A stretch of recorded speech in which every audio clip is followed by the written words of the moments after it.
And we are live, first try. Isn't that's incredible? First time for everything. Yeah.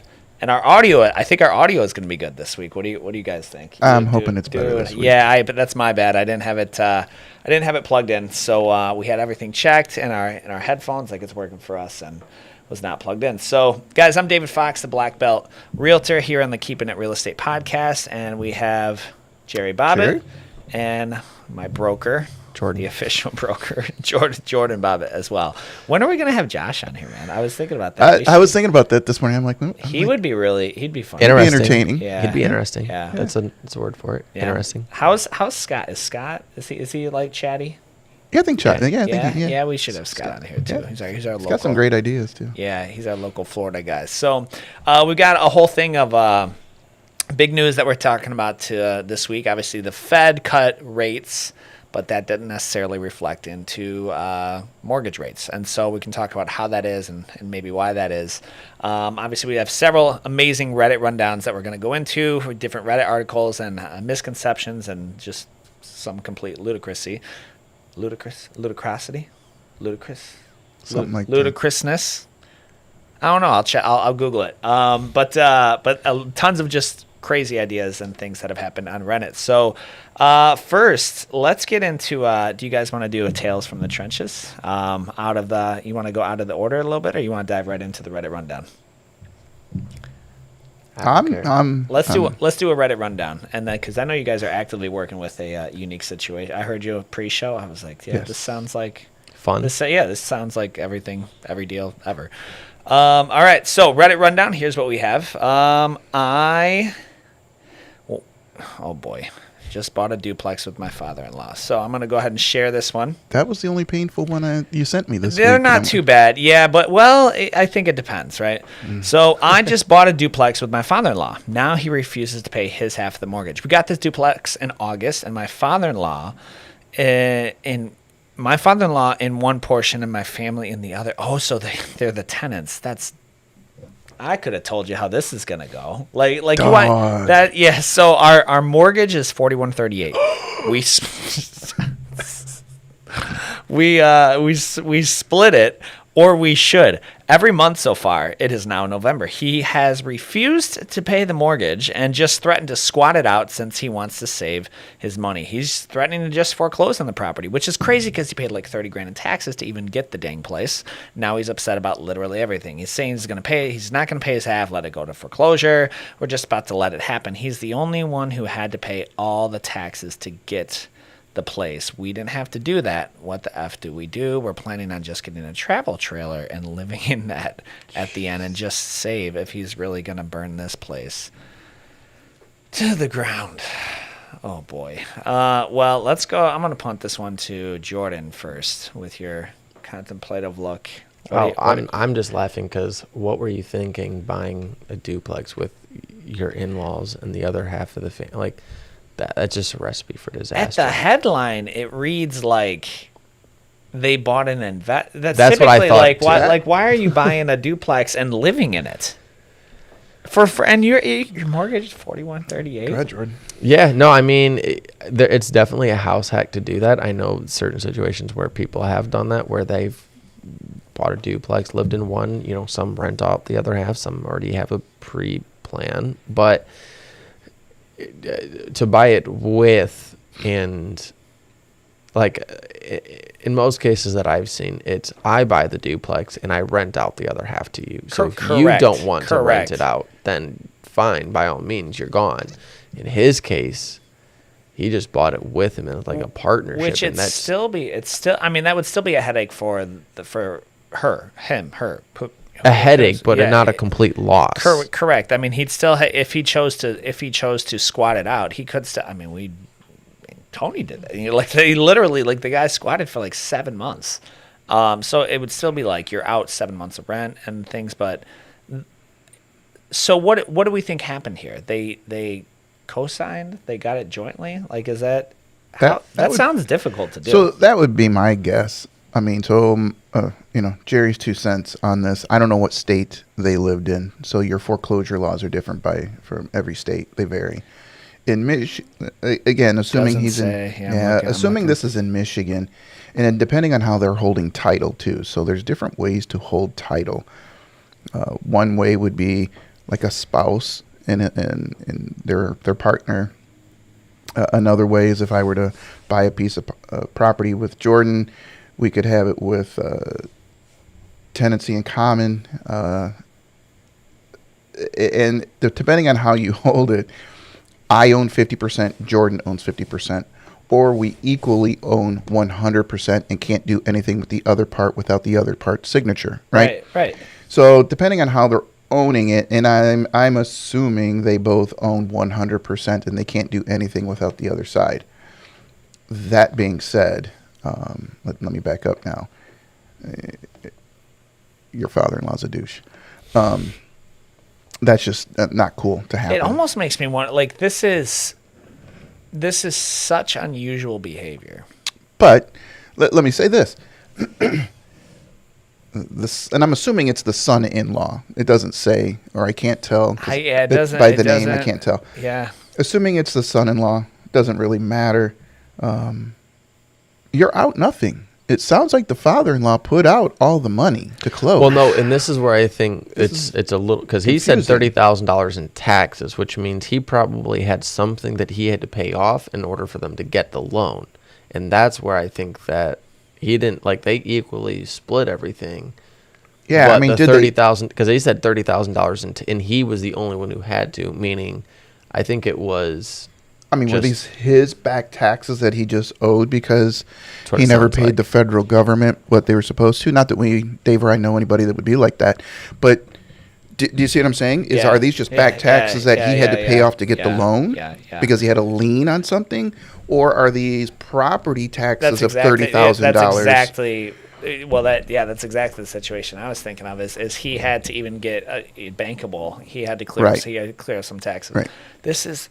So it's interesting because, I mean, at the end of the day, let's just, again, go to what I always say, acronym what? Keep it simple, stupid. It doesn't even matter. Let's assume it is what it is at this point. What would I recommend this individual to do? Well, if he's not going to pay his half and you're not able to or willing to pay the entire note, then just don't pay the note. In Michigan, it's going to take you 6 months minimum for a mortgage company to foreclose and get you out. So you've got 6 months of hoarding your money, and it sounds like if you're paying half of the $40,000 or $4,000, you should be able to save at least $12,000 up. Yep. Now it's going to kill your credit. Sure. So you're not going to be able to go out and buy something on a conventional or FHA or VA, but it's possible maybe on a land contract, right? This is So you're actually, as we get deeper into this thread, let me rephrase what I said. The taxes were his taxes that he wasn't paying for years. And so this could be probably property tax. My guess is that's probably an income tax. Income tax, okay. Does the income tax affects your your? Oh yeah, like the federal government. Check your, so if it's FHA, so if it's a federal, well, either way, it wouldn't matter. If it's a federal, so if it's on his taxes that he owes, and the federal government has a lien to collect on him. That has to be paid off prior to anybody going to give you a loan, whether it's FHA or conventional. Which I think because that alone should have thrown up a red flag. Right. So there's more coming. This is not her father-in-law. This is her boyfriend's husband, or her boyfriend. Her boyfriend. No, this is her boyfriend's father. So details here. So they're not. I don't think she has any claim to this then. So it's not even her in-law. This is her boyfriend. Wait. Say this. Okay, I would just like to take the moment. These are the people buying properties. Like, so to their point for like that we're gonna get in later of like, you don't need to buy. I ain't buying agent. These are the people buying properties. Looks clearly unrepresented. I mean, like it's not like there's not a scenario. I mean, if you're the buying agent on this Jordan, what do you like? And homegirl comes to you and is like, hey, we want to do this together. At what point do you interject and you're like, this is a terrible decision and I want no part of it? Have you, I just ask, I mean, have you thought about the the details, because I'm not even trying to say that word right now. Intricacies. That's why I was like, I'm going to mess it up. The details involved with it. And I don't want to say you kind of steer them into questioning where they're going to kind of see the light and hopefully get scared from it. We know somebody, we won't say her name, who is contemplating buying something, and her boyfriend is making all the decisions on this. To remain nameless. So I have no idea what he's talking about. And I just completely threw. The intricacies of buying a house are difficult enough. Dude, I've got. So how does that? Because you can put the names on. You can put boyfriend, girlfriend. I'm not putting. Like, I'm not getting. Like, if I'm dating, let's just go back in time. I got a girlfriend. Like, I'm buying a house. And when we get married, you can move into it. But, like, I'm not putting my non-wife's name on a house. I guess it comes down to who's putting the money up, right? If you guys are both putting the money up, you're doing everything 50-50, then it's fair that both of you go on it. But just unfortunately... Then why wouldn't you get married, though? This is putting the cart before the horse, right? Yeah. I mean, I think all of us sitting at the table all have the same moral convictions, and there are certain things that we would or wouldn't do, right? Yeah. But dealing with this situation,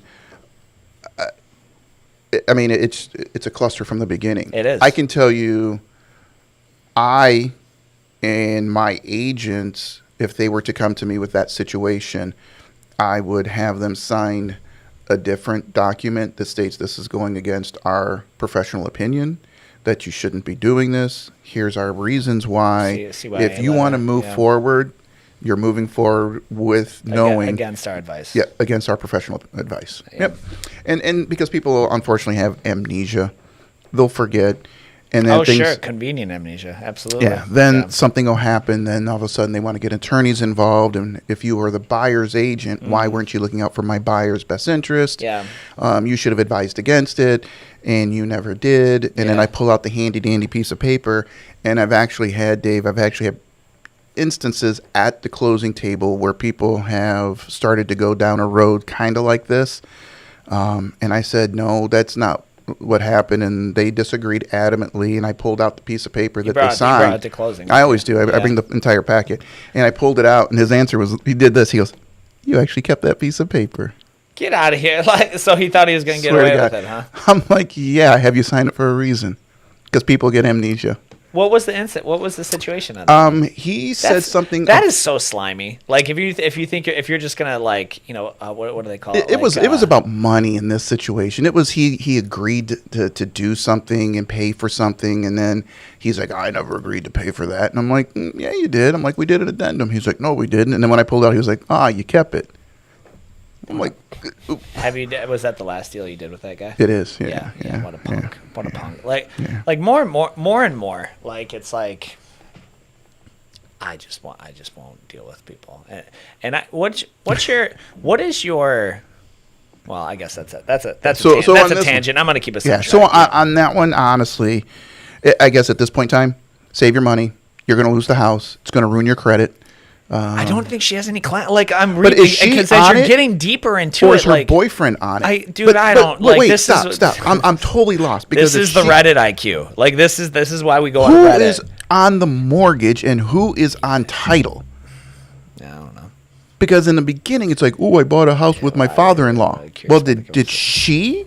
So are there four names? Yeah, the boyfriend, girlfriend. It's certainly not. It's proving. Did you form an LLC operating agreement? Yeah, this whole thing. Okay, dude, the whole thing is. That's a stupid question. Yeah, I agree. Yeah.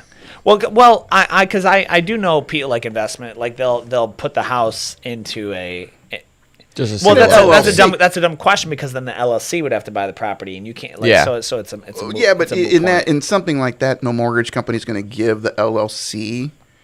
The loan without a co-signer because that LLC has no credit. Do you understand what I'm saying? You're only going to put a house in an LLC in this situation for lawsuit purposes. So the amount of people that are, number one, they said rule number one, never do business in family. Yeah, that's true. Well, buying a business or yeah, or I think. general. Well, Careful what you say, Jordan. going into Well, I said buying. going into business with family, right? Yeah, don't you guys ever like working a family? It's a struggle. Yeah. So, It's a struggle. it's sure. Then the amount of people that are quick to cut this guy off I mean, he's a piece of work, but they say never speak to him again. Well, if it's your boyfriend's dad, that's a lot different than if it's your father-in-law. That's what I'm saying. My 2 cents. From the question, it was. So we need more Miss. Who is this? Gullible, shame 5727. We need a little bit more details on that. So Next. So right, let's dive into. I'm gonna share a tales from the trenches that I'm not. It's nothing crazy right now, but I have a couple client that they're working with an under $200,000 budget, preferably 170. Okay. Okay. Starter home. Yeah, well, I mean, unfortunately, in this super market- starter home, like starter home, and that needs some sweat equity, right? For 170. And so I was talking to them about the 203K because they were looking. Don't do it. Well, yeah, why not? Okay, so in my 34 years, That's how I bought my first house.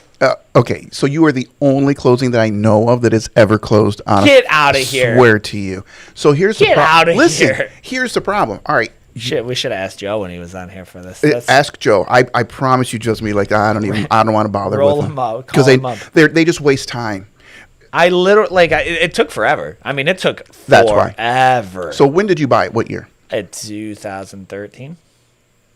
So the market was just coming back. I mean, Yes, it was. yes, That's yeah. why, because a seller, the agents are never going to want to deal with it, because you buy a house. see. You buy a house in a $400,000 Yeah, it took. area. It was a HUD home. Took 6 months to close. That's Yeah. why, right? It's a $400,000 house after repair value, right? Mm-hmm. And I'm not going to use acronyms because then everybody would be confused.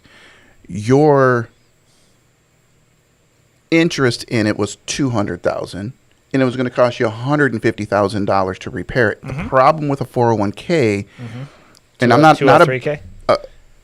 203K. Oh, 203K. Yeah. Sorry. I'm thinking 401k. Because then we are definitely going to confuse people. Like the problem with the 401k is it has nothing to do with your mortgage. So the 203K, the problem with that is you can't do the work yourself. Right. You Yeah, have correct. to hire contractors. Correct. So you can't even paint, right? You got to hire the Yeah. contractor if you want your money back. Yeah. So you take that $200,000 house, you hire all these different contractors, and it's Mm-hmm. not just one contractor, it's 15 different contractors because you need a plumber, an electrician, you need Yeah. general maintenance, you need windows, you need a roof, you Yep. need flooring. So you've got all these contractors, one, who have to give you estimates, two, have to be on HUD's approved list, and three Oh, they have to be on the approved absolutely. list. And three, they have to be willing to do the work without getting paid. Without getting paid. That Until afterwards. We did run into that. Yeah. So like it was kind of a squabble a little bit because the contractor. I think there's no way this guy was proactive enough to like have been on HUD's approved list. So I don't know if that was at the time. Like because but even he was like, he was. And we didn't need a lot of work. Like it was like I think it was 20 grand maybe. Okay, 15, did you 20 do? grand. Did you? Was it that, or was it the baby K? Because they actually have one, and it's referred to as a baby K, but I don't know remember what the under, numbers on under it. 75. Yeah, it's under Because if 75 it's grand, under and it's considered a baby K, those you can actually do some work yourself. Not everything. Yeah. If it has to be a licensed contractor and some certain things, Yeah. but there are some things that you can put some sweat equity into.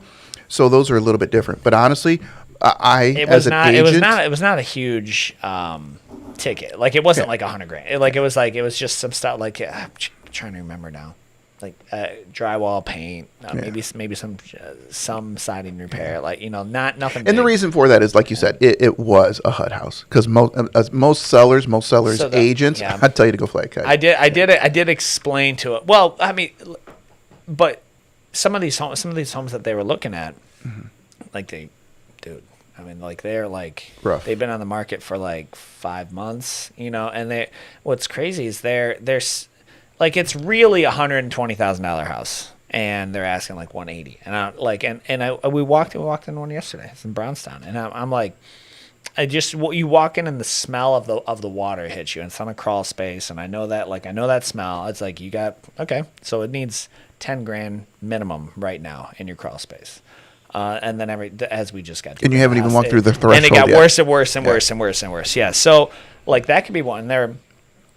I'm just thinking of homes that are, if the alternative is, I guess, a cash buyer is going to beat them up. Yeah, it's going to be dependent on the seller. But, yeah. So and that's usually what ends up happening. These houses that need that kind of work, you're gonna get hammered on the price. Yeah. You're gonna get an investor paying you 50, 60 cents on the dollar. Yeah. And people don't understand that. And when I say 50 cents on the dollar, I might be paying a little bit generous because depending on my holding time, what time of year. Every investor I know wants to walk away with 30%. And that's it. Yeah. That's walk away. Walk away. Right? Walk away. Correct. Yeah. So they want to, after expenses, closing costs, holding time. Holding costs. And unfortunately, it goes back to most people don't understand that. And when I do my flips, I will pull out my pen and paper, and I'll say, here's what the house needs. Boom, boom, boom, boom, boom, boom. Here's what it's going to cost me, right? So I got $50,000, and that's light on a flip now because costs are so hard or so expensive. I got $50,000 in costs, right? So your house is worth, let's just say, after repair value, it's worth $200,000. So they think I'm going to write them a check for $150,000. Well, I've not made any profit. Correct. I've not paid taxes. I've not paid to sell it again. So let's take all that. So it's going to cost me $50,000. Now I'm going to have to pay somebody to sell it, right? Even though I'm in real estate, that other side's not going to work for free. Sure. I'm not going to work for free. Sure. So you've got 8% to sell it. Yep. That includes my taxes, my title, and transfer fees. And then I've got holding time, right? What's holding time? Well, that's my money. Opportunity cost. Right. So I'm wrapping up $100 and some thousand. I'm paying them $50,000 out there, plus my holding. If I hold it for 3 months, what would I earn on interest if it just sat in the bank? Correct. Right. Yeah. And then I have to get homeowners insurance, and then I have all those things. Plus Uncle Sam, I have to pay what's called a short-term capital gains on my profit. So that's 30%. Is it 30? It's 20, 30%. I mean, but by the time I pay my federal, state, and taxes on it, I just call it a 30. Yeah. Really. So if I make $50,000, $15,000 of it's gone in taxes. Yep. So I add all that in, and then it ends up coming out to like sometimes 30 cents on the dollar. I'm going to give you $30,000 for a $100,000 house, or less sometimes. Right. But at the end of the day, I made $30,000. But I'm out $150,000 in hopes of making that 30. Correct. If I run into and you're actively road, you're actively working it. You're running the house. And who knows? What if I run into a roadblock? What if there's a crack in the foundation I wasn't aware of? What if there's mold in the attic that I didn't see? What if? And there's another $5,000 out. Yeah. Furnaces. The furnace worked today. Great. In a week it breaks down. Yeah. There's $4,000. Yeah. So you have to have those costs built in that you're not eating. And that's why investors come in, so short on numbers sometimes. And it's not that they're trying to be greedy. It's just they got to cover their backside. They're the ones taking all the risk. High risk, high reward. I mean, it's math, right? Sure. And like I always tell somebody, listen, if you don't like my number, you take $100,000 and you fix up the house and then you can sell it for $2 million. Right. Well, we don't have it. Bingo. That's why I'm taking the risk and it's my money. Correct.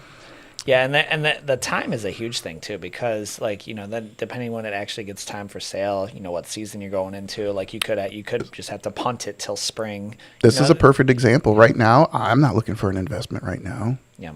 If I buy one right now and it's going to take me 2 months to flip it, we're in November, December, January. Ooh, because there's a lot of people looking to buy houses January 5th. Sure.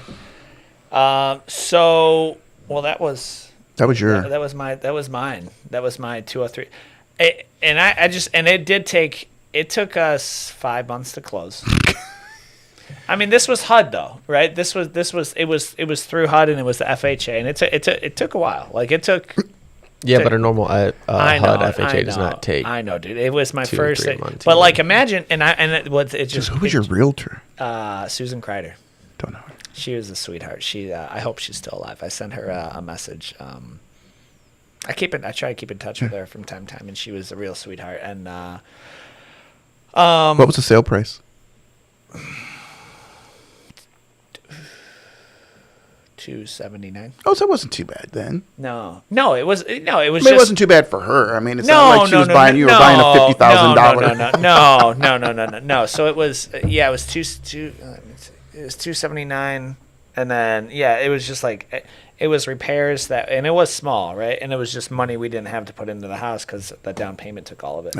And but it got the job done. And it was like that was my first home buying experience. So when I hear people like that get impatient with like just a traditional like 30-day close, I was like, you don't want this bad enough. Like you really like my first short sales. Yeah, Short. Oh man.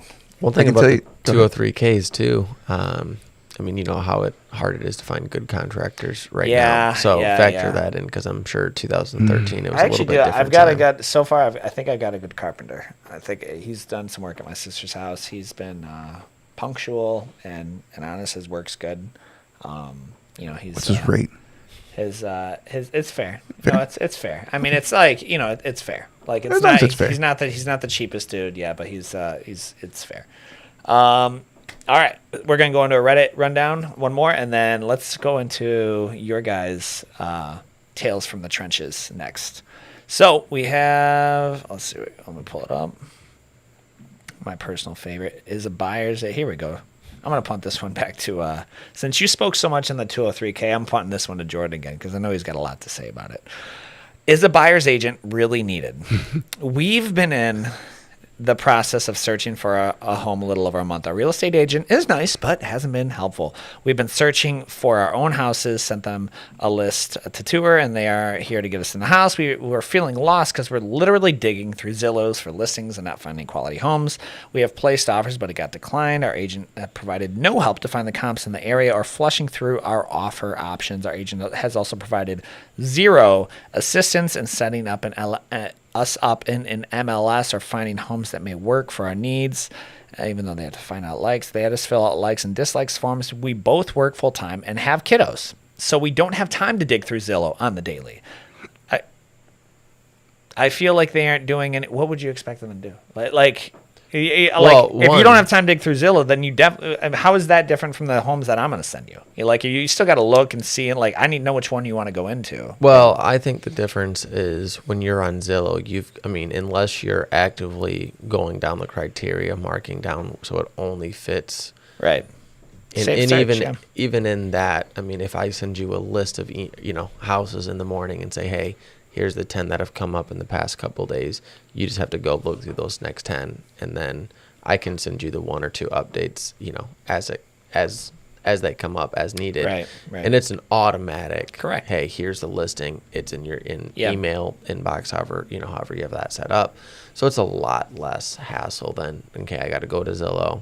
I got to look it up. And especially too, if you're looking in different cities, it's not easy to just do a map search and kind of click through on Zillow. So it does take some time. And that's exactly why you want a buyer's agent that's doing that for you. Right. Shame on that buyer's agent for, sounds like, trying to just get an easy commission check, unfortunately. We can set up. My favorite is when you set them up with a search and then they change their mind, but they don't tell you. So then they'll send you a house and it's like outside of that. It's a tri-level criteria. And they wanted a ranch. Yeah, and it's like, oh, well, okay. Yeah, we can go check it out, but, that's not what you want. Comment here says you need a different agent. A good buyer's agent is worth their weight in gold. And Jordan, 3184, says, no, you don't need an agent. That was the comment I was looking for earlier, so I don't know how I couldn't find it. No, you don't need an agent. And then the OP says, we both work full-time, and the kiddos don't have... The original poster literally doesn't even have time to look at Zillow on the daily for a home, let alone manage a real estate transaction. So I don't know how many times we have to have this conversation. Dig into it, Jordan. Well, it's like I said, so I was looking through these this morning, and I clicked the Jordan person's name. So he's actually, if you click on it, you'll see in his post, if you scroll down. What is Post Karma? I have no Post idea. Karma is 8. I think that's just how much you're on 5,315 comment karma. What is karma? I gotta find this out. What is karma? Go ahead, keep talking. So he had a post like, "Hey, I'm trying to buy a house on my own in, I think he was in Maryland, and I'm having no luck. What am I doing wrong? Do agents really not like choosing an offer that's unrepresented, that has an unrepresented buyer. And it's like he's making all these posts, and then he's going into other people's comments and saying, oh, I'm having troubles, but no, you need to do it without an agent. Buyer's agent sucks. And he's like, oh, well, I've got, Doc. This is this Jordan guy? This Jordan guy. Yeah, not this Jordan guy, but that Jordan guy. This is, wait, how can I view it? I can go and view his stuff. Oh, so you went. No, that's why I said, yeah. Jordan stalked. Yeah. Yeah. And I just looked at so his he's post. complaining. He's complaining on a different forum how he's getting no luck putting in these offers on his own. Unrepresented. Why do you think he's having trouble, Jordan? And, well, like I said, I wanted to make a comment, but I had to make a Reddit account. But why do you think his unrepresented offer is multiple reasons is not getting accepted compared to a represented offer? So one, you're much more likely to end up in a lawsuit if you have an unrepresented buyer. Two, the seller is. Yeah, well, everybody in the transaction is much more yeah. likely. Two, you don't know what you don't know, and that's one part where the lawsuit comes in, because you think something, but it really isn't true. But you don't know what you don't know, and my job as a seller's agent is to get the deal to close. If you don't know about a fill in the blank, let's just say city inspection, you don't put it on there. Now I have to coach you through it. Now I'm doing, 2 agent jobs, and I really shouldn't even be able to coach you through that. I'm just going to realistically say, well, you didn't put it on the PA that the city inspection was the seller's responsibility. Now it's yours, and now you're ticked and upset because you didn't know. Well, that's why you hire an agent. It definitely draws a I feel like it draws a line a little bit between, I don't know your guys' approach on this, but yeah, I think I do. Like I genuinely like with a listing agent, I look at it as like, hey, how can you and me work together, get your seller what they want, get my buyer what they want, and move this through to closing? This is not that's it. All right, line in the sand, let's go slit your seller's throat. Like that's not the approach. Because then when you do that, that sets the entire transaction off on foot. You can still look out for your clients, whichever side you're representing, their best interests, while also being like, all right, hey, listen, it's really important to them that they get 90 days of occupancy here. Is that something that you can work with? If that's a deal breaker for you, then I'll let them know. But like, can we make that fly? As opposed to, if you're going, unrepresented, like, and I think even some agents, they like, I call it the gangster mentality. Like they think they're in the mafia, and they're like, well, no, I'm like, dude, just get out of here. Yeah, like I said, I'm not going to purposely try and screw somebody, but if you miss something on the PA because your PA isn't, I don't want to say in depth, right? But you don't, again, properly written. Yeah, properly written. Taxes. You don't know. Yeah, I mean some taxes. How you prorate taxes? Occupancy, fill in the blank. I mean, there's so many different things, and that's my job as the agent, is to make sure the terms and everything are correct. And I'm not here to help you out and say, oh, by the way, you did this wrong in the PA. That's what you hire an agent for. Yeah. And I know that as a listing agent. So like I said, I wanted to make a comment to that guy and tell him all these things, but I didn't, because I didn't want to waste my time making Reddit. And I knew it'd just go down a very, very dark hole if I did that. Yeah. This comment says, Jerry, I'll get your thoughts here. Jenny Covista says, no, a buyer's agent is not required. However, you're unlikely to save any money, and some buyers may not want to consider offers from I think she meant to say sellers. And some sellers may not want to consider offers from unrepresented buyers, as we mentioned. If you do go that route, offer the listing agent dual agency. See, no. And have them do the PA and all that. It's not. It's legal in Michigan now. You think it won't be soon, eh? I think dual agency will be axed here. So you give up stuff. I mean, you give up.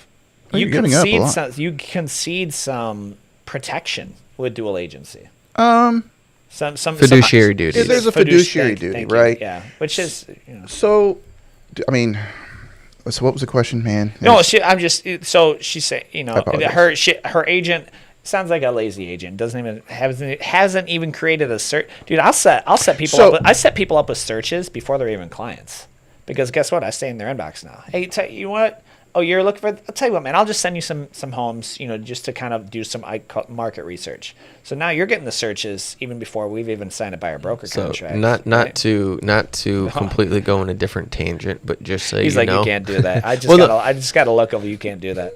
Well, as long if they agree to you sending them things, these are like my boys. Like friends. If they agree, students, members, whatever. for you to send them listings, then you can. Yeah. The other thing that I wasn't even going to mention that part, but there's applied agency in Michigan. Thank you. So if you're sending them houses and if you're answering their real estate questions in Michigan state law, well, I'll say it's precedent is you're their agent. You're creating. Implied. You're it's creating called implied agency. Yes. That's the legal term. So you're creating a relationship with that buyer or by seller, doing potentially. buyer broker stuff. Like creating the search. Like Yep. creating a search. You're creating a and sending it to search. That is You're answering ridiculous. questions. So you're That is creating ridiculous. agency. So a The hard- general yeah. consumer now would think, well, he's sending me stuff. He's He's my answering agent. my real estate questions. He must be my agent. So we're Implied. working at that at the Stop. No, state. you stop. Yeah. Stop it. Stop it. They're working Wait, at that hang at on, the wait, state wait, level wait. to change that, because I know that's where because of the recent lawsuit. Because again, Thank before, you. That goes against Yeah. goes against the entire recent correct. lawsuit. So they're working at it at the state level. It is something that's being talked about. However, as of right now, there still is implied agency, which is confusing because we need the buyer broker contract before even entering the house, but you don't need the buyer broker contract before answering questions, which you Clear as applied mud. agency. But you still need the buyer broker contract. You can't just provide unimplied agency. Go. Because it has to have spelled out things All according right. to the So lawsuit. hang on. I will take. All right, here we go. Case in point. This is a Tales from the Trenches. Old member, and they're with the Jiu-Jitsu Academy, and they're like, yeah, whatever. And they they're like, just send me some stuff. Here's kind of what I'm looking for. They haven't signed anything because they're about a year out. And she had a horrific experience with her last friend who was a realtor. And I said, yeah, whatever. Like, we can do that. I said, I need it signed before I get you in the house because, the lawsuit. And they said, yeah, no problem. That's implied agency. What is the practical consequences of that? And I shouldn't say, what is the practical impact of implied agency? So When she it knows, was- she knew like enough about a buyer broker contract. And I said, don't worry. I said, I'm not stressing it. So she was like hesitant, right? Actually, her husband is a guy trained. And I was like, don't stress it. I'll just send you stuff to kind of get your feet wet. What's the impact? What's the significance of implied agency? So if you're answering their questions and creating that implied agency, you now want to make sure that you're working in their best interest because you're now technically their agent. So that's where the disconnect comes is I created this implied agency with you because we've been working together, Yeah. for a little bit. We don't have anything signed yet. Yeah. And then I kind of just throw you to the wind, do something unethical, fill in the blank where you think my agent didn't represent me fully. I sue, and now you're like, well, I didn't even have a buyer's agency with you. So it but only there's becomes implied. an issue if you act unethically. There's other instances, but that's going to be the main one, and you can chime in too because I haven't really. Yeah, I mean this the isn't a problem huge- arises. The problem arises. You're acting like an agent. You're saying, "Oh, but I'm only sending listings." Right. So I'll take it another step. I run into this past member, and I say, "Hey, I've got a listing at 1234 Maple." She's like, "Wow, I might like that." I'm like, "Well, do you want to go see it?" She says, "Well, I'm working with what? An agent." I know my husband. I've had that happen all the time. Though. Right, Like people are like, we haven't signed anything, but I've been working with them. So they've created agency by their actions. You don't have to like it.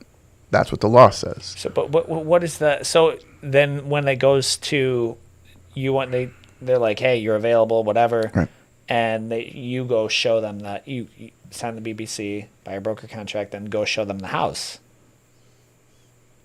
what's the? I guess I don't understand. What am I missing? What am I missing? Because it's like I said, it's like you said, it is mainly only an issue when that lawsuit comes into the potential. But there's also I mean, if that buyer comes to you and it's your listing, you've already have implied agency as a buyer's agent, so you can't all of a sudden just be like, oh well, I'm only working in the seller's and that's another part of it. Like I said, it's not a lawsuit for the dual agency. For the dual agency. Yeah. So that's, like I said, you wouldn't automatically just be a seller's agent because you do have some implied agency there. But that's, like I said, it's very, very and it's like most things in real estate. It doesn't become a problem until it's a problem. Well, right? paint me a scenario in which this could create a problem, like a lawsuit. I'm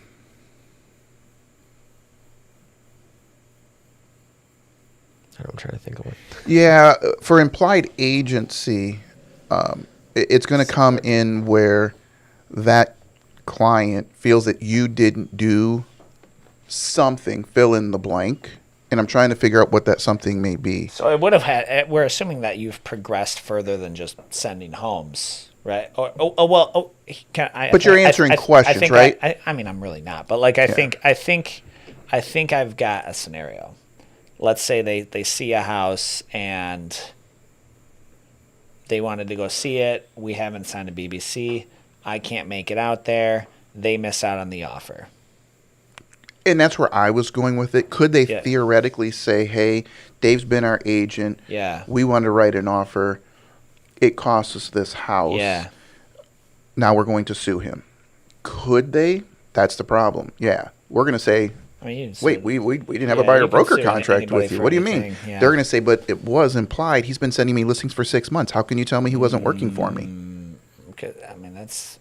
you see? Yeah. So it's those kind of nuances, and like I tell agents all the time, right? If I've got to hire attorneys, I've already lost. Right or wrong, I've already lost because I'm out money.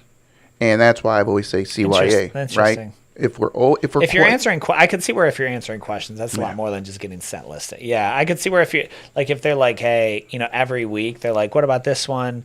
How does that work? Will the county allow a driveway to be put in, or then that I could see where that would be like, well, all right, just so you're aware, part of acting as a real estate agent is answering these questions, and I'm happy to answer all the questions they want, but I need you to sign this. And that's one thing I would say that we try to tell the agents is, hey guys, you don't necessarily just get paid for the work that we do on the transaction, but it's the knowledge and the information that we bring. Sure, of course. You answering all their questions and helping them out, and that's again another reason why implied agency is there because of that.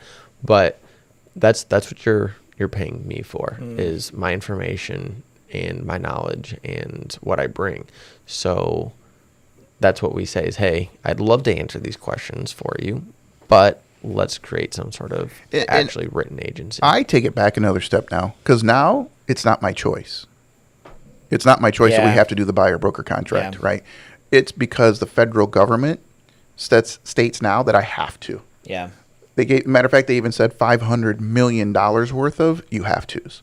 Yeah. Because that's what we had to settle at the NAR level because of this. Yeah. They said we have to have a buyer broker contract if we're going to act in a capacity. See, this is where, lawyers. I mean, they were the slime balls. So I mean, it's a good thing that lawyers have a purpose, right? But when it comes to practically, I mean, if I'm the consumer, I'm the buyer, and I whatever, and I said, hey, I'm on Downriver and Friends. Hey, someone send me who's your best realtor, and 800 people comment, right? 1,200. Whatever. Yeah, I told people to just stop tagging me. I was like, I have that turns into the yellow pages real quick, but in the worst way. And so then they're like, hey, Jerry.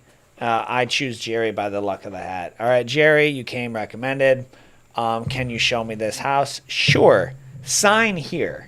We have no you don't even know me from Adam. You have nothing else, and now I need you to sign a legally binding contract. And I take the time to explain that to people. I say, hey, listen, happy to help you out.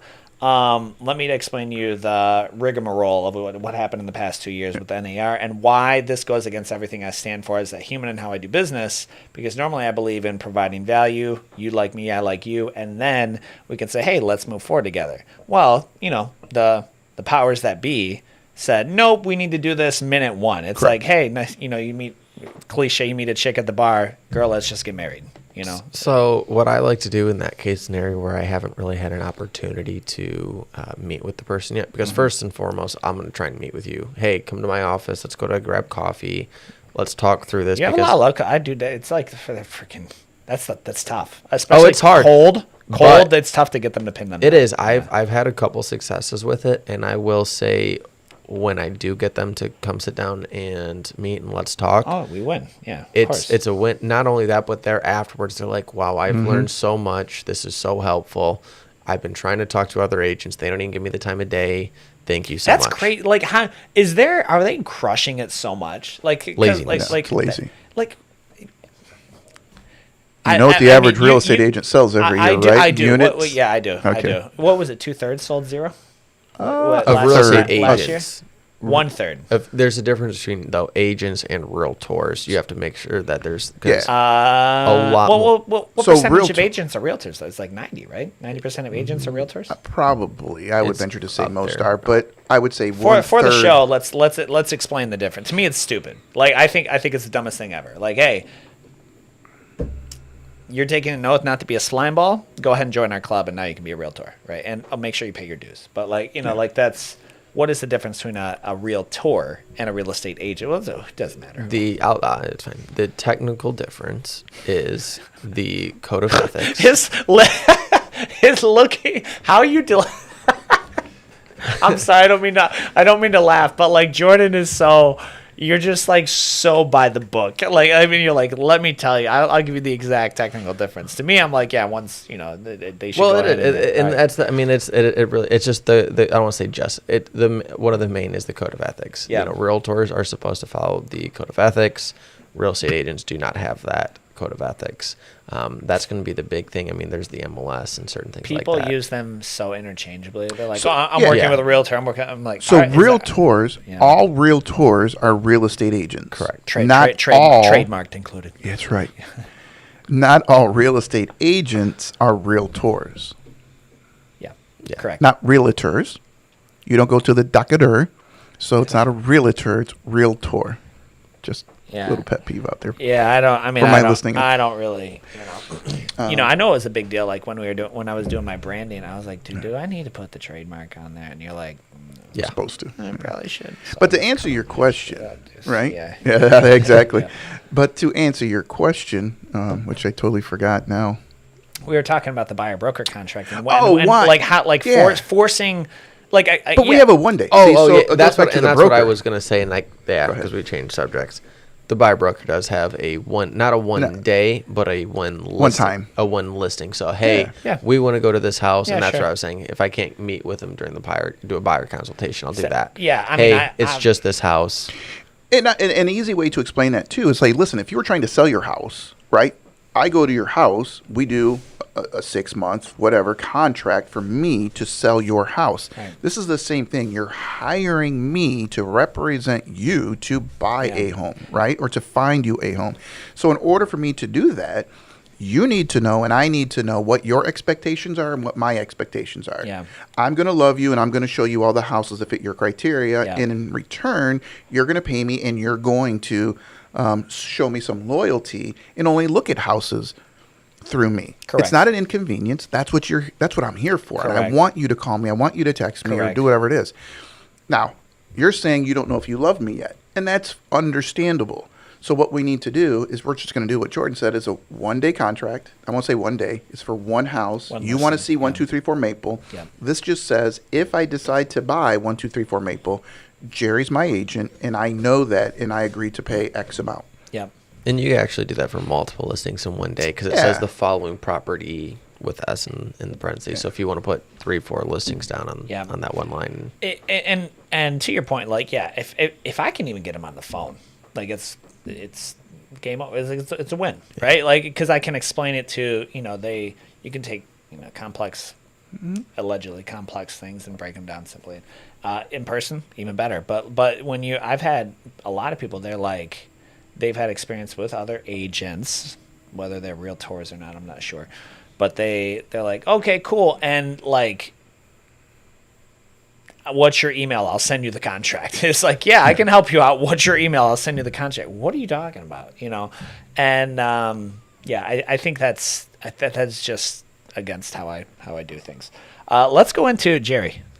What were you guys talking about pre-show? What's up with this towel and like in a well and like what's your tales from the trenches here? What's going on? You want the picture? I'll show you. Sure. Send it. Don't airdrop it. Let's see.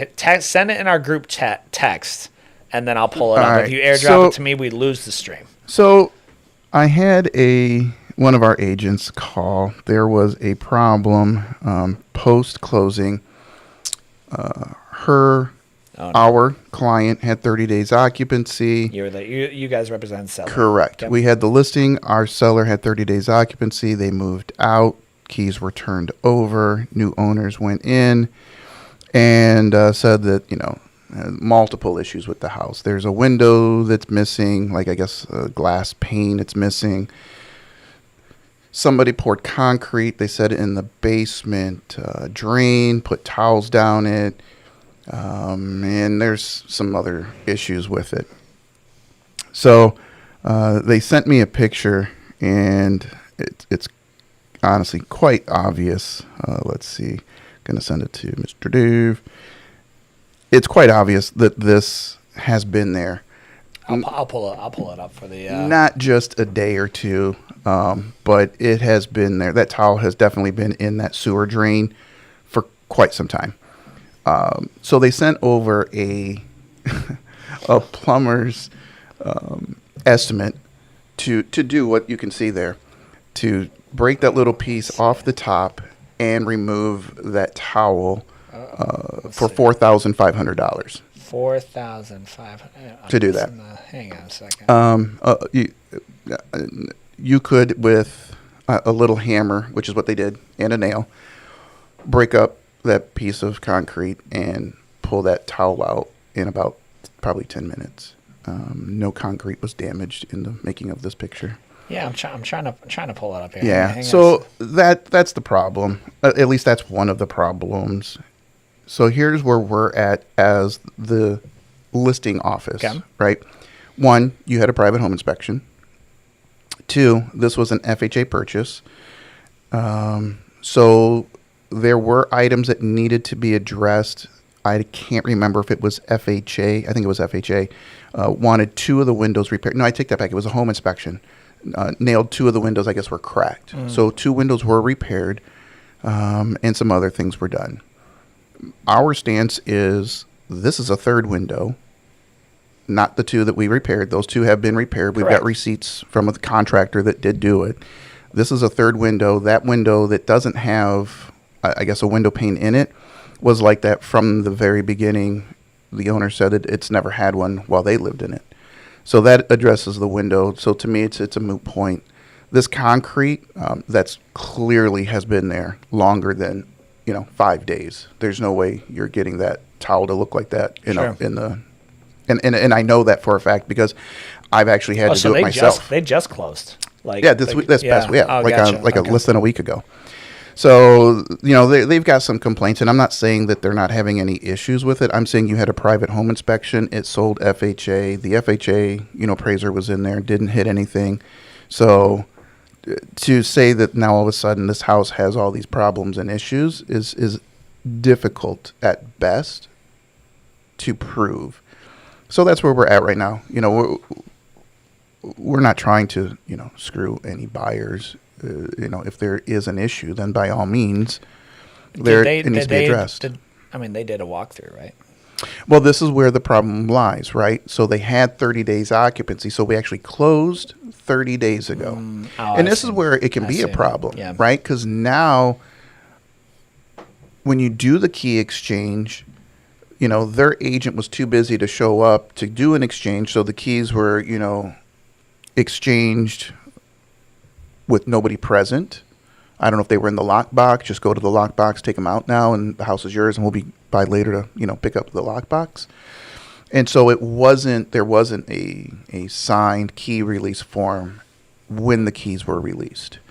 That, to me, that's a moot point. Sure. That wasn't the problem. The problem is, there's some things being thrown out that are now an issue. So now those things kind of. So what do you think happened? They just broke a window? Well, no, honestly, I think the window was never there in the first place. They just are, because you can buy a house, and I've done it myself. You buy a house and then you move in. You're like, oh, I didn't know this closet was over here. Oh, I didn't see this crack over here. Oh, look at and it was there. And you can either be mad enough to say, I missed it, or you can say, ooh, they damaged it. A perfect example I'll say is that concrete. Yeah. I'm trying to get the big. It's not pulling up, but it's just an old rag, for those clearly an old rag, right? That has been shoved in a drain hole in an old house, and then they poured concrete in the drain hole on top of the rag, so it's not going to ruin your plumbing. It's not like somebody poured a bag of concrete down the plumbing and now you've got an issue. Right. They shoved a rag down there to stop any concrete, then they poured concrete on top. Yeah. I know multiple people that have done it. It's an easy fix. Clearly, they did the easy fix. Sure. And that really is it. You just crack it out and take the towel out. And if you want to put a cap on it, you put a cap on it. If you want to do whatever you want, you can do it. So that's not a $4,500 repair. No. Not, who quoted them $5,000? I don't know. That's I don't want. I have the quote, but I don't want to say the company name because honestly, that's the kind of thing that I would be embarrassed if I sent a quote out like that. Were they quoting like a full basement remodel? Oh, because no, there's no way it was just like I gotta get this to pull up. Hang on a second. What can I get them to see? Yeah, because it's only the media. Oh well. Well they we needed Jamie. I needed Coach Keanu in here for this podcast too. Here it is. You got it. So this is how it reads: sewer replacement. Sewer. Yeah. Okay. Beak, BEAK. Beak up 4x4 area of concrete. Oh wow. Why do you need to break up a 4x4 area of concrete is beyond me. To access the damage to the burst pipe, $4,300. Wow. So they're saying is a burst pipe? Yeah. Includes dust containment, jackhammer to open up the floor, and hand excavated to the burst pipe and backfill with concrete to a rough grade. Does not include the cost to remove flooring materials installed over the area of the floor break or the cleanup of a sewage, which will be handled by our mitigation company. Oh, so now they're using mitigation company. Parts and labor for the 4x4 breakup is $645 for removal and replacement of burst pipe. If we cannot find a good pipe to tie into for a proper fix, the cost will be an additional $265 per foot. Wow. Yeah, so they're just taxing it like they're taxing the full. Doesn't even make sense. Like, it doesn't where's make the burst any pipe? sense. So I think we're all in business long enough to see. This is kind of funny. I just want to know where the burst pipe is because, I mean, you've seen the pictures. Does it look like there's anything? Here we go. So I got it. It's right next to you, Jerry. So this is... Okay. Yeah, so that's $4,000 worth of damage right there. Well, they're saying you'd have to break it all up. I guess replace a pipe. That's This is your drain. I can put it on there. I thought that's your drain. I apologize. Yeah, I got you. So this is your drain. 1 second, incoming. You got it. All right. Yeah. They're saying that's $4,000 worth of to dig the 4x4 section. Yeah, I'm not quite sure why. Something. I'm not quite sure. Well, I guess, is there water coming up through that? Is that why they're saying there's a broken... I mean, there's water in there, but you can tell that this rag, like they just... Well, the rag's not wet. It's dry. I mean, if you look at it, you can tell it's dry. There's no water around it. Well, I mean, yeah, but you can see there's water. Yeah, I mean, there's some water in there, man. What's the issue? Like, I don't know. Well, that's what what is I'm the trying to what is figure the out. issue, dude? Yeah, You I know what honestly I'm don't saying? know. Well, that's where I'm waiting on the email Yeah. from the broker But on the here's other side. Here's the saying interesting part. Now, everything. Because I guess there's toilets backing up too, so I don't. Okay. I'm not understanding. Huh. Which is why I'm waiting for the email to explain All in right. detail Well, more. good to know, I guess. Well, let's get this out of here now. Okay. Well, yeah. So that goes into the value of having an agent even after the sale, right? Like to deal with like if things go wrong, you guys are kind of handling this, and who knows what's up with what's up with the seller. I mean, the seller knows that you guys are handling this, so that's peace of mind for them. Yeah, I'm sure the seller already knows that this is a headache. I'm sure that agent has called the seller. I don't know. All right, we got another Reddit rundown, and I think this might be our last or maybe our second to last. So we have that's another one. That's the same one we have. Unresponsive agent, just lazy agents, which is strange. Like don't you want the business? That's what's crazy to me. It's like you don't want. so I can tell you, in all my years, when I get calls from buyers, that's usually, and I'll be honest, I probably have had a handful over my 30. It's probably all of them. When they complain About an agent, your agents, yeah, you're saying? about one of the agents, they're just unresponsive. They're not doing their job. Yeah, they need. And of course, something. I have a come to Jesus meeting with them, and and there's times where I think the client was right, and I dealt with it. There were times when they weren't right. You know, my agent was like, "That's not no." I talk to them all the time, and I'm like, "Okay, time to ante up. Show me." Yeah. Because my answer all the time is what? Put it in writing. Sure. Right? I don't care if it's a text, if it's an Yeah, email, yeah. but I want something in writing. So if an instance like this comes up, I can go to bat for you guys. It makes my life so much easier as a broker, right? Sure. And then they can show me the 15 texts that they sent them unreturned. Yeah. Right? Yeah. And then I can call that client back. And I'm not trying to be argumentative, but you can't tell me my agent's not doing their job when I'm looking at 15 texts they sent you over the last 7 days and you never responded once to them. Right. Well, then it comes out, okay, so my neighbor's sister's best friend's aunt's in real estate, and we were talking to them last week, and we just wanted to start working with them. Right. Okay, so that's different, right? Sure. Don't make up a story to get out of a contract. And then I have to remind them that they're in a buyer broker contract, and this agent has been showing them houses for 3 months and has written 5 offers for them. Yeah. And has time and interest into them. Dude. And to just say, I want to go work with my aunt's sister's best friend's cousin now because Imagine if I saw this, I think it was a real estate conference, and they were like, yeah, someone's making a motion for agents to get paid hourly instead of That's a cluster. Can you imagine? no. That's No. so that's an actual option. Can you imagine? On the buyer broker form? You can get paid hourly, but no one We will ever. not. Yeah, and we don't allow that because who's keeping track? Yeah. Are you keeping track? Yeah. You don't know what I'm doing, what I'm not doing. I mean, trust me. Do you want me to get paid by the hour? Dude, Because imagine you get a bill like a legal bill, like a lawyer bill. Like, okay, I'm creating an MLS search for I'm billing a half hour of time. Half like hour. I mean, call in the attorneys. city. I was just talking to a friend of mine last night, and his attorney bills in 10-minute increments. So you take that out, $300 an hour in a 10-minute increment. I don't care what he does. He opens the email, reads it. That's 10 minutes. Call him, ask one question. That's 10 minutes. 10 minutes, yeah. All right, so we have this Reddit rundown. I've been looking to buy a home, but every time I contact a listing agent, they ignore my requested way to be contacted. This is actually noteworthy, talking about dual agency. I will find an online listing, contact the selling agent, she's misusing the terminology. She's contacting the listing agent. not the selling. The selling agent represents the buyer. Don't ask me why.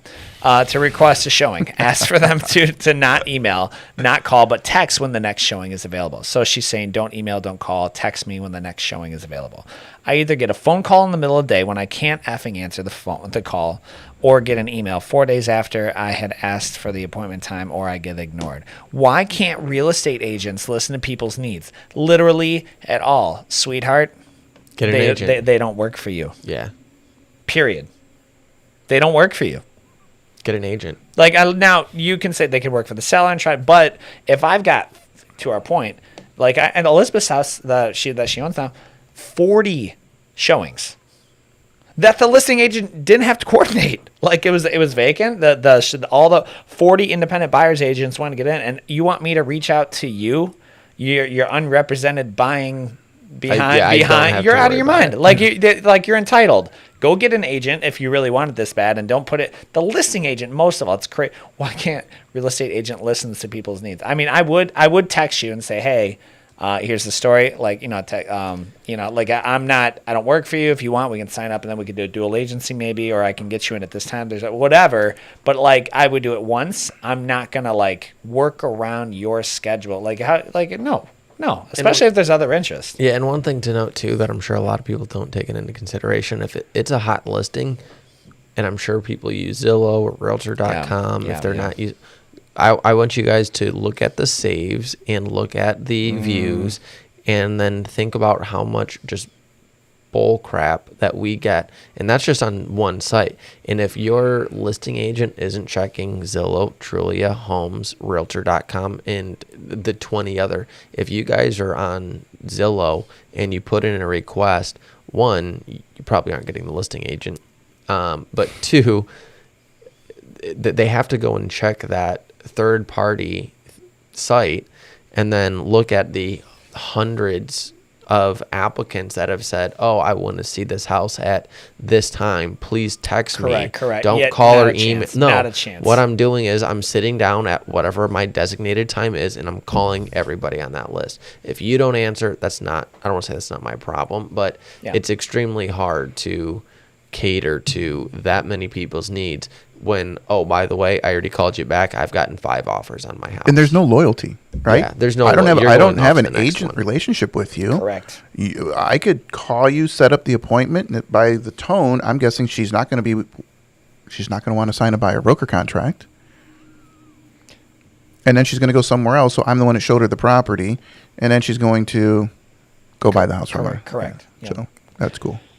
This comment is interesting. It says, in my opinion, as a first-time home buyer myself, I feel that you are highly unlikely to get a good deal without a real estate agent. There are a few reasons for these.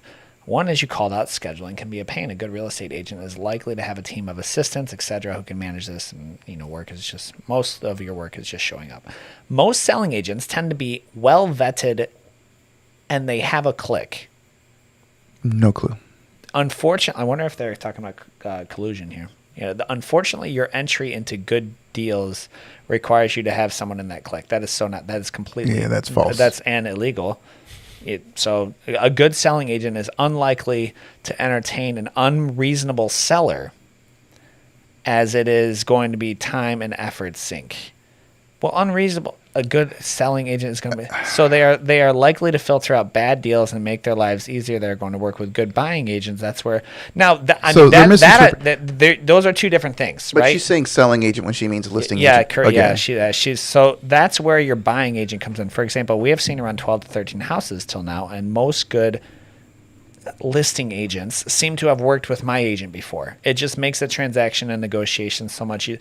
So if that's what she's calling a click, is your reputation. Yeah. It's a relationship. Is your relationship because that makes it sound like we have this like this black kind of market pot that like if I've got a home for sale, well, I show it to all my boys first, right? And I don't show it to that's illegal. You can't do that, right? So that's not that click, and then he's going clicks. I didn't really think about that. It's stupid.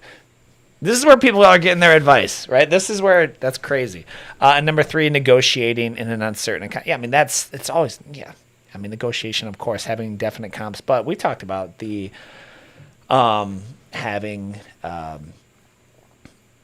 Just your reputation alone, your ability to deal with how easy were you to deal with on the last one? Well, and that's why it goes back to like what I said before. The job as the listing agent is to make sure you get the deal to close. So in the same case of an unrepresented buyer, I don't want to deal with a crappy agent who I know isn't worth their salt. Versus, hey, I've done multiple deals with this person before. The deal's going to get to close. Yeah. I know how they handle adversity. We're not going to have a problem between the two of us. We can get this thing to work out, most cases.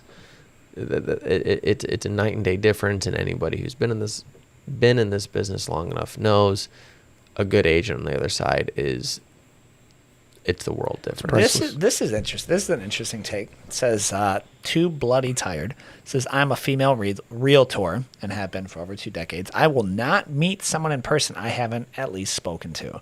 It is very much a safety concern. In addition, I will not meet someone or show them a house unless I've qualified them, which is easier to do by phone.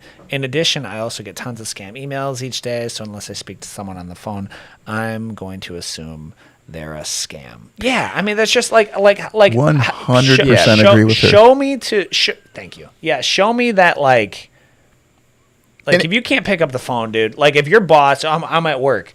Like maybe tell your boss, hey, I'm actively hunting for a house. I may have to take a couple of calls during the day. Like if you can't do that, sweetheart, you're not ready to buy a house. I want her to take any profession. Yeah. And email and do exactly what she did and expect a response. Do that to an attorney. Do that to a doctor. Do that to don't email. Don't call. Text. A plumber. People try that people try that at the gym all the time. And I was like, tell you what, like if you can't hop on a phone, you definitely can't train 2 days a week. So it sounds like I've literally said this. Your schedule is just too busy because this is not I'm gonna do it when I can type thing. And like to the point, I made a pre-canned YouTube video, and I'm like, I literally in it is like if you're like just text me, I'm like, bro, we're not gonna get along. Call someone. I literally say call someone else in there. It's a video from 5 years ago. It's got 10,000 views. It's got literally. It's got it's private. It's unlisted, but it's because. And some people can't read their text. I know one guy. He's got like 5,000 unread text. Yeah, I've got some, but they all get scammed. They get scammed, right? I don't have that many. I have 400. How many unread text? All right, I got a lot. I got 11,217. I get scam text. I'm not scam, but I get promotional. My text delete them. My text. But 11,000 texts.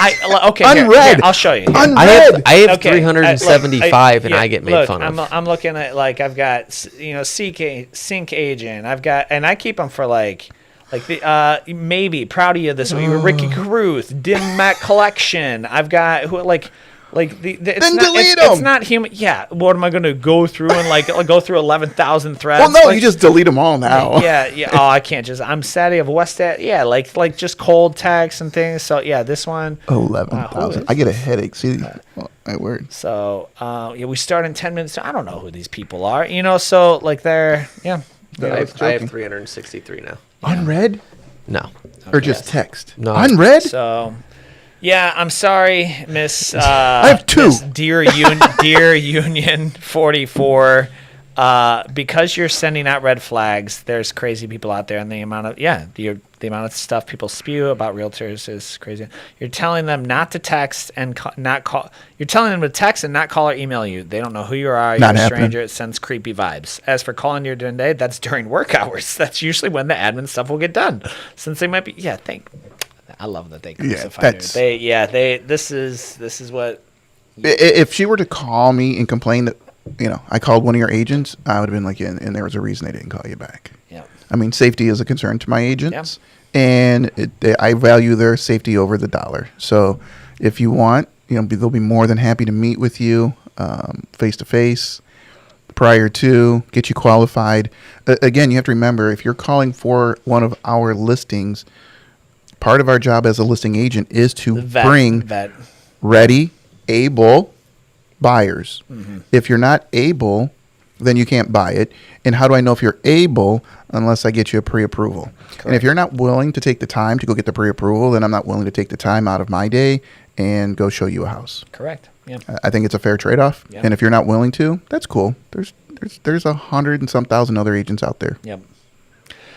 All right. So this is also from Reddit, but it's more of our topic for, that's our speaking topic for the day. So it says, and I'm going to share my screen here again. Mortgage rates moved higher after the Fed cut rates. Yes, really. So here's the deal. Actually, it's going to do the speaking for you. Why don't we, Jerry, I'm going to punch it to you because I know you're probably going to say exactly what it says in this comment. How can that be? When Feds cut rates, doesn't it just when they follow? Isn't it just a mandated, everything else drops? No, because when that happened, if anybody was watching and following, you had the chairman of the Federal Reserve open his mouth and say, but in December, and it wasn't good news about any kind of rate cuts. So the rate cuts don't always follow.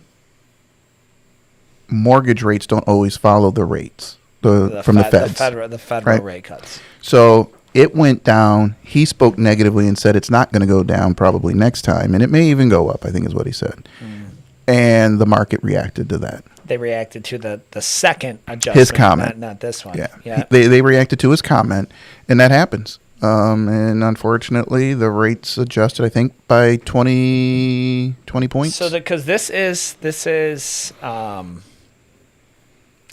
little confusing, right? It can be. But you have to understand that when mortgage rates, they're from banks, right? And banks have to hedge their position. They have to hedge their position a little bit. So they're going to, are they looking ahead trying to anticipate what the Fed is going to do? And you have to remember, most loans are not short term. These aren't a year loan. These are 30 for 90, I'd say 90, 95%, if not 99% of all loans are a 30% or a 30-year loan. Right. And so if they're going to tie their money up, if I'm tying my money up, I'd much rather get 6.5 than 6. Sure. Don't they? Well, don't they sell it though? Sure, but it's worth more. If I have a 6.5 loan for 30 years, you take a hit on it, and there's a whole calculation, and I'm not getting into it. There's a calculation that they can say today's value on my $200,000 loan is $40,000, right?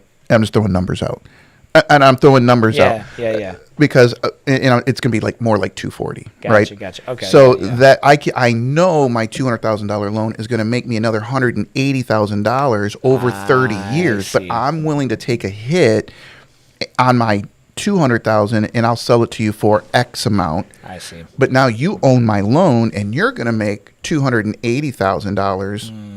Over the term of the life of the loan. But there's actually calculations out there, and I used to know them, and there's no reason for me to keep that kind of numbers in my head anymore. Sure. So I don't. So that's what they do. So it goes back to still, if I'm earning 6.5 instead of 6, it devalues today's rate on what that loan is worth today on the open market. Have you ever heard of, it's got that funny tune. It's the guy that buys your life insurance policy now. 1-800 something cheesy, and I should know it. He buys them. He'll buy life insurance policies? Well, yeah, because he knows that you've got a life insurance policy, or he'll buy like a land contract, right? I got a land contract on your house. I'm charging you 9%. Yeah. You owe me $100,000 on it. He'll pay me X amount today because he's buying the rights to it because he knows he's going to make, $150,000 on it over the term of the life. Same dude? Same guy. Local? I don't know if he's local or not, but that's interesting. Yeah. Oh, so I didn't even think there's a whole business. I didn't even there's think a about business that on a land contract side. Yeah, people buy those all the time. Oh, wow. Anything that has a lesser value that I know I'm going to get a guaranteed value on, there's a market for it. Interesting. So that is. So then, what are rates? What are rates at then? 6.2. 6.2. Oh, they're still low. Yeah. Someone said, what should I? what should I expect on a purchase of a 30-year, 5% down, 690 score? Well, 690 is going to get you a ding because you're not at 720, so you're going to take a little bit of a hit on that. So mid to high sixes. Yeah, I was just going to say about a half, 6.5, maybe a little bit higher. This guy says give it a week. Okay. Doesn't change week. Unbelievable. Is that Jordan 6'5", whatever again? Integra type BR. Yeah. I mean, you and I, we've sent stuff back and forth about like how there's a cyclical real estate crash every. What did it say? Like, what was my personal favorite was it said like clockwork every 18 years, and then they proceed to go into the real estate crashes that were all over the place. One was like a 40-year span, and it was like, there was a world war that happened. There was the 80s that happened. There was the 2008 scandal that happened. There was, a worldwide pandemic. Thank you. That's exactly. I said, can you really? I said, can you like? Do we? I think I asked. I said, do we think that an unprecedented worldwide pandemic of a virus might disrupt this pattern by any definition? And they were like, yeah, it could. And I mean, we've talked about this before, but they just printed money during that time. Yeah. So, I mean, factor in that nobody was working and productions get behind and fill in the blanks and that. I mean, yeah, there were so many things that gone wrong that went wrong during the pandemic. And then you factor in too that it was basically giving away free money because, oh, by the way, here's 2.5% interest rates, 3% interest rates, and like I said, I think that messed up the market, the housing market as well, a little bit. But yeah. Well, that is that's it for as far as our show today. You guys got how's your buyer and seller sentiment looking? As far you do have more buyers or sellers right now? We still have more buyers. Personally, I do. I have more buyers. Yeah, same. But the market has slowed down. Yeah. I've seen a slowdown in the market. So there's some listings on the listing side. You're saying listings are getting more days on market. Yeah, sure. What's the average is still like under 90 days though. Yeah, I want to say it's like Josh just sent it to me honestly, and I should know that. Let's see. Yeah, I mean it's like to me it's it's under. I mean, like if you're looking at, you may not have the 3-day, turnaround, like unless they're pricing it to move, which is a move, right? Like I kind of like those when they're like, hey, listen, they know the ARV retail value is 250 and they list it at 230, 235 to get eyes on it because that's an attractive sell. Yeah, it's all about pricing it right, knowing the market, right? Mm-hmm. I mean, and that's why you want an agent who stays up to date. If you don't realize that, hey, we're starting to take a little downturn on the days on market and the listing side. Sure. 47. 47. You may want it's not too bad, but you may want to be maybe a little bit more aggressive because you want this isn't I kind of thinking about moving. Let's just put up and see. It's for certain people, it's a no. I have to move. Correct. This isn't it. I'm contemplating. It's I have to do it. So you price accordingly. You don't want to price like, oh, it's worth $250. Let's put it at $255 and see what we get. No, well, let's not do that. It doesn't work because then it sits longer, and now they're like, what's wrong with it? Yeah. And that's when I would say use stories. Stories go a long way. And tell people, hey, look, you want to do this? This is what just happened 2 months ago. We listed it just above what I said because they want to kind of push it. A month later, we reduced the price and we got way less because that's the market that we're in. Yeah. I don't list anything at market value anymore. You go under? I go under. If I come in, let's just say 300,000. Mm-hmm. That's what I think it's worth. Let's do 275. Oh wow. 275. Because if it's worth 300 in this market, we're going to get 300 because we've got so many buyers. They're going to say 275. The house around the corner is, it's just sold for 300,000. What happens? You do an escalation clause. Yep. You do an escalation clause. You do a highest and best. You're going over asking and you get all those little added bonuses. And we're going to get that 300,000 anyways. Now, if you use what Jordan just said, it's worth 300,000. Let's list it at 3,099.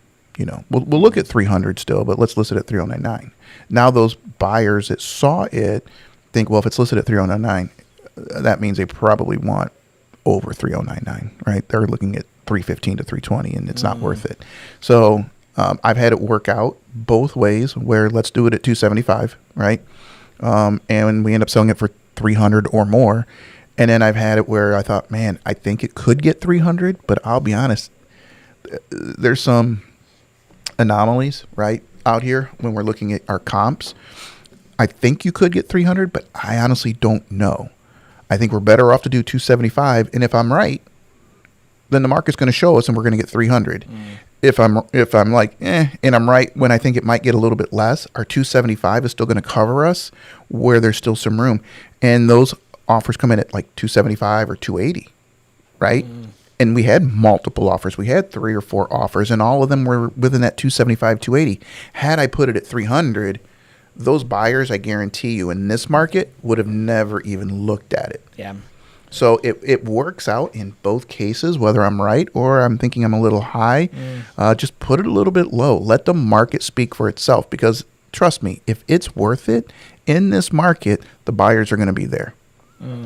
That's it. That's a good approach. Yeah, that's a And there's really other good approach. strategies that I personally use. You know, I like coming soons. I'll list it on a Monday. Yeah. And your first week of showings is going to be your busiest week. Sure. Right.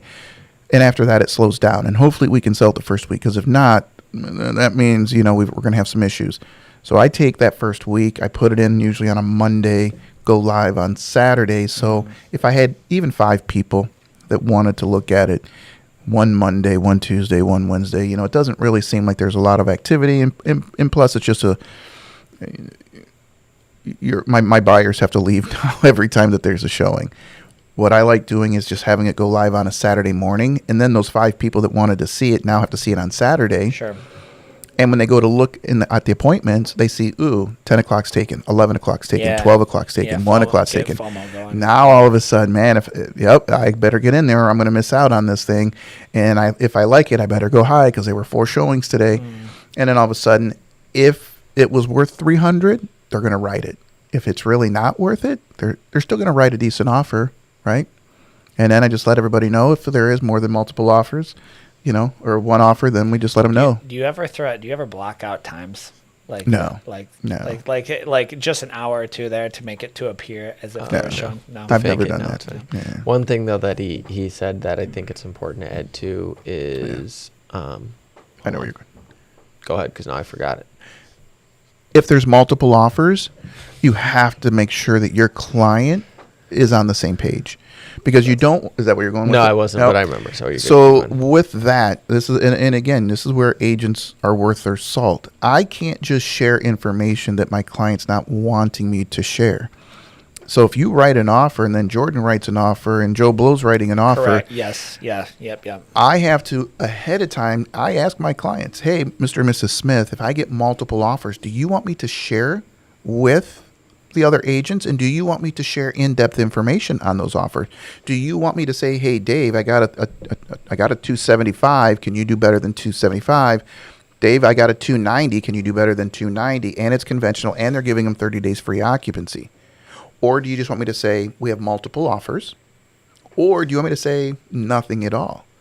It's not my choice. It's my client's choice. And and again, get that in writing, because it can come back to bite you, and that's where we can get into a lawsuit. It's on the listing contract now. Yeah, it's on our contracts I'm now. the reason that they have that, because I always ask when we're writing offers. I was like, "What's the number to beat?" Like every time. And, Hey, and listen, sometimes they'll tell you, dude. Like, And they'll be that's like, it. yeah. From the buyer broker standpoint, I'm Ask not away. ask, Yeah. right? I don't care as a broker, ask if Yeah. they're, I don't want to say dumb enough, but if they're dumb enough to give me the information that it's a divorce and they owe 200 on it, Yeah. they just want to cover their costs. Dude, you write 210 and you can close in a week, they'll take it.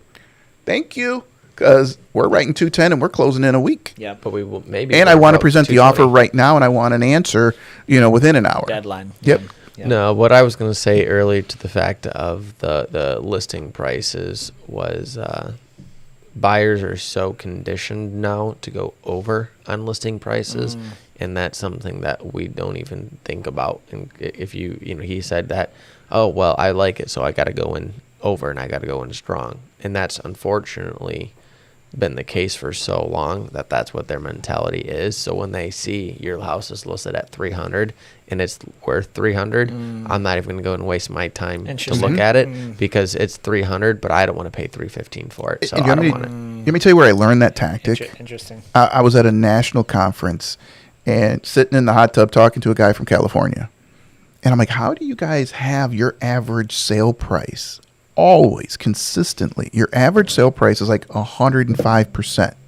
Your sale prices of asking price, 110%, 140% of asking price. Wow. He's like, because we don't care what it's worth. We just put it at a price where we know people are going to come and look at it, and we let the market dictate what it's worth. And I'm like, well, because that is what it's worth.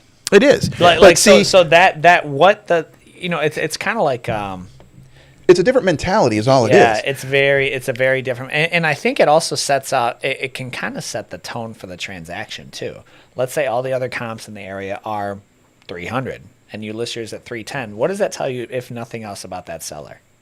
They want everything. They want they want it all. They're not going to leave anything on the table, and they're a little bit entitled / unreasonable maybe. So that is, and I see that historically I though see that Michigan a lot. Historically in Michigan, our average sale price compared to the list price, anybody know? I'm going to say 97. 97%. I thought it was like 96, 97. It is like 96.5, 97%. That's historically what Michigan does. So if you list a house for 100,000, it's probably going to sell for around 96, 97, 97.5, somewhere in there, because that's just how we've always priced it. If you look at historical data, I would say since COVID, we've had a tendency to flip-flop towards that mentality of what I was telling you, list a little bit lower. I like that, honestly. And I tend to like that way a little bit better because the market is speaking more. Did I just on the hear value. you say that you liked an idea that came out of California? Yeah. Okay, I just want to make sure.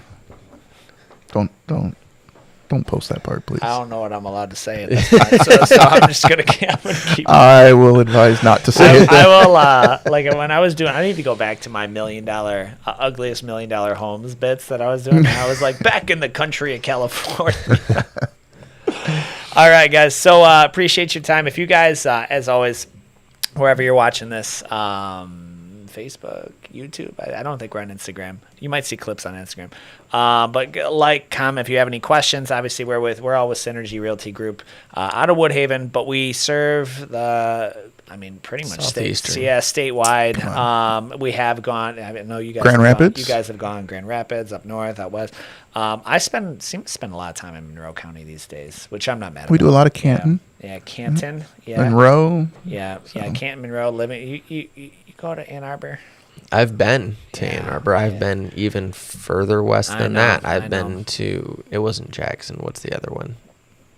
Chelsea. It was around that area, and I just can't remember the city but it was just like south of Jackson that I was in, and that's as far as west. Yep. Well, take that back. Grand Rapids is as far as west. But if you guys have any questions, no matter they might seem naive or kind of dumb, or if the whole thing is just confusing, we're happy to help you out. We'll get you paired up with a good realtor. We don't have any non-realtors. We can't. No. Oh, we can't. I would say about 99% of all the agents in the southeastern Michigan are all realtors. Gotcha. Okay. That's the only way to have access to the MLS. Oh, sick. Okay. Cool. Well, I appreciate you guys, and we'll see you next week.